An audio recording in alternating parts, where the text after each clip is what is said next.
مرتضى منصور.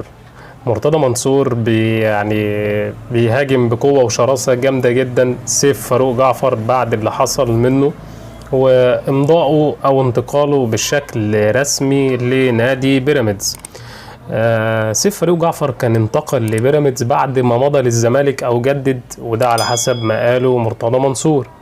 يعني هو طلع وقال ان هو يجدد مع الزمالك، وبعد كده سيف فاروق جعفر فوجئنا ان هو طلع وكان مضى مع بيراميدز.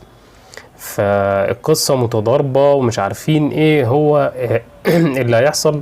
وبعد كده قال لك انا هجمد اللاعب وهعمل مشكلة كبيرة وانا هوقفه وانا هقضي عليه، ومش عارفين يعني اللاعب ايه مصيره لحد دلوقتي، لان الامضاء لاكتر من نادي اكيد هيعرضوا للايقاف.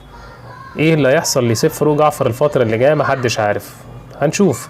بس يعني اعتقد يعني انه سيف فاروق جعفر بنسبة 90% هيبقى في بيراميدز، لانه مش هيقدر يقاوم الاغراء المالي الكبير لبيراميدز يعني.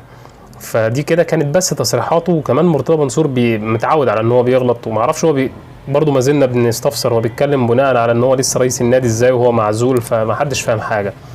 عموما لايك الفيديو واشترك في القناه وفعل الجرس على الكل وشير الفيديو عشان يوصلك كل جديد على قناه باكورد مع احمد الافندي. الحقيقه بس عندي ما تنسوش الفتره اللي جايه فيها اخبار مهمه جدا لنادي الزمالك للنادي الاهلي لكل الانديه، بس تابع معايا عشان توصلك كل الجديد.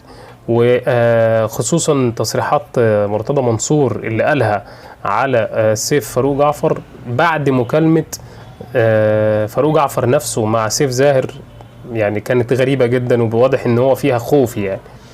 فهنشوف الفترة اللي جاية فيها ايه، هو خايف من مرتضى ولا لا. هنشوف الفترة اللي جاية فيها ايه. اشوفكم في فيديو جديد. تحياتي ليكم مع احمد الافندي، سلام.